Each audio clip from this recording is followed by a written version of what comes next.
Hey, welcome back to Rock Stardust. Today we're going to have a look at Thin Lizzy, one of my favourite albums.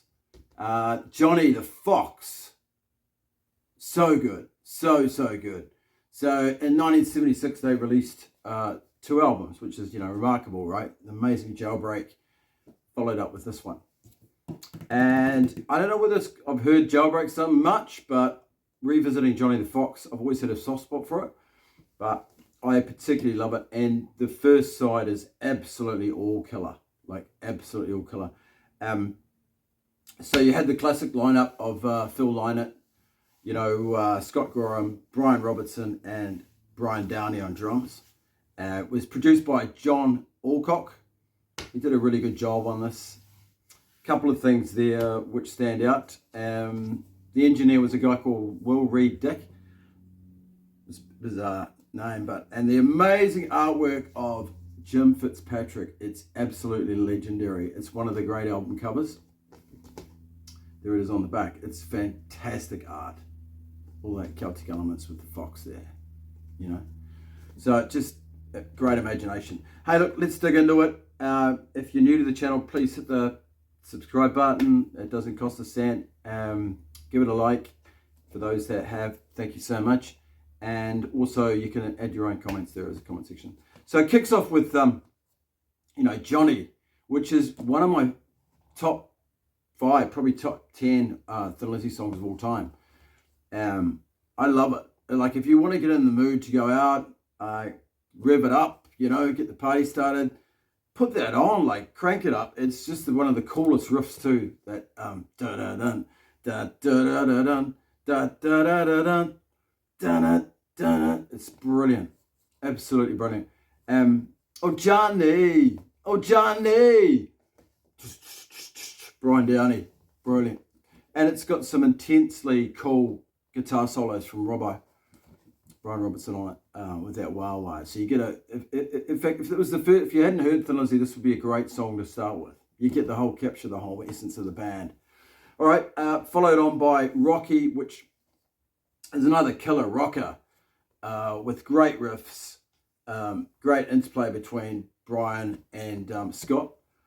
And apparently Lynott wrote this about, was inspired by Brian Robertson, bit of a character.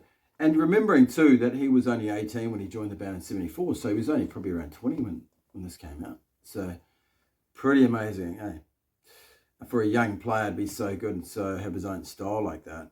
But I really enjoy Rocky Rocker, the rock and roll star, very cool. Track 3's Borderline. So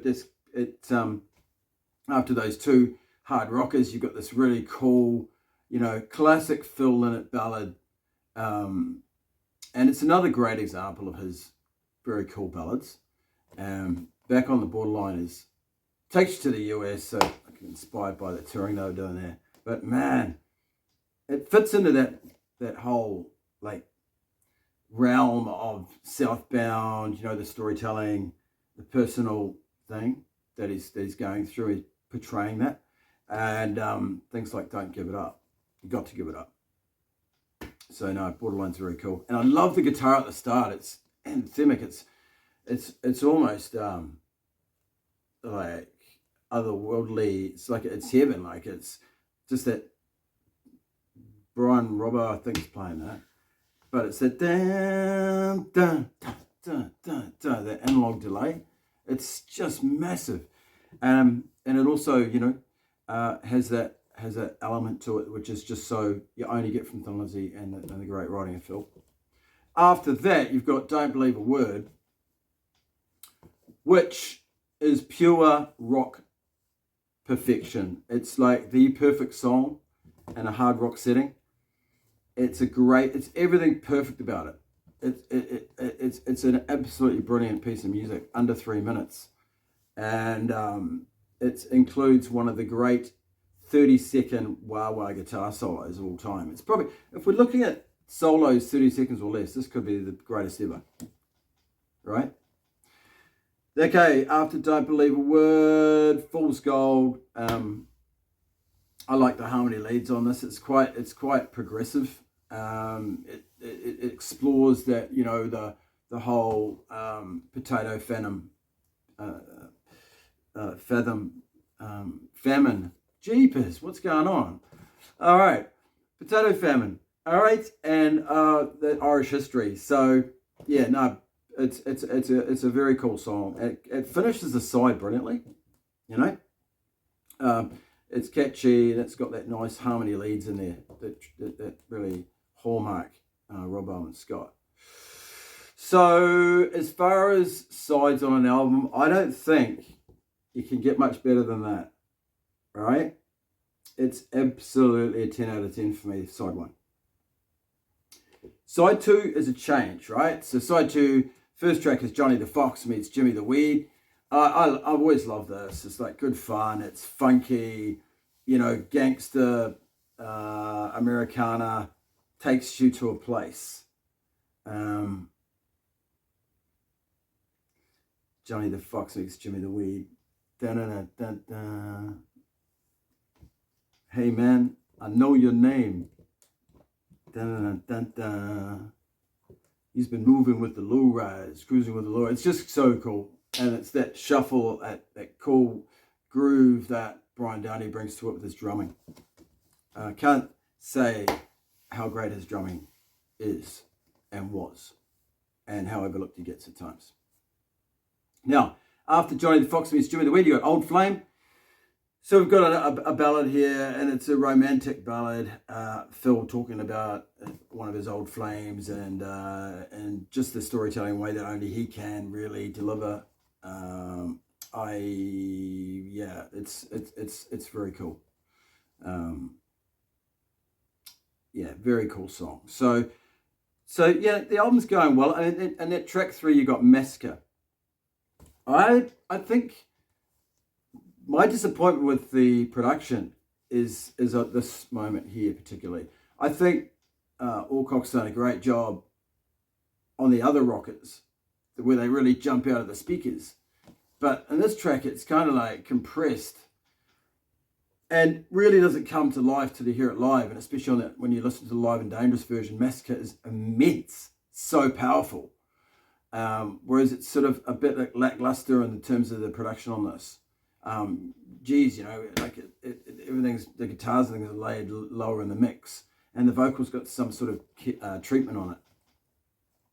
So aside from that, it's a classic Thin Lizzy song. It's a song that I think Iron Maiden covered as well. But yeah, it's incredibly intense, quite heavy, you know. So that works great. And then track 4 on the second album is Sweet Marie, which I really like. It's another romantic ballad. It's got a neat solo from Scott. I like the chorus. I like the chord progression. I think it's interesting. And the way that those shift through the keys there on the solo works so well. So that's great.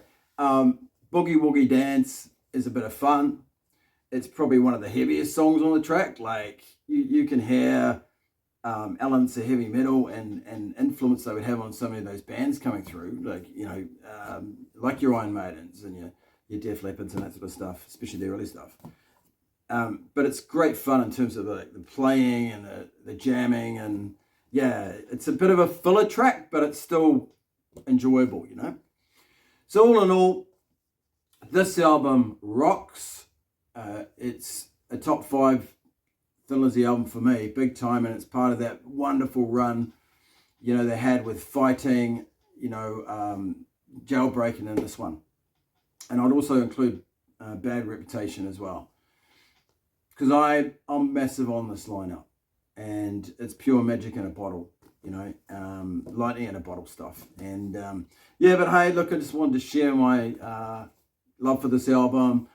Hope you enjoy it too. It's a good reason. Chuck it back on, have another listen. You know, good excuse to play it.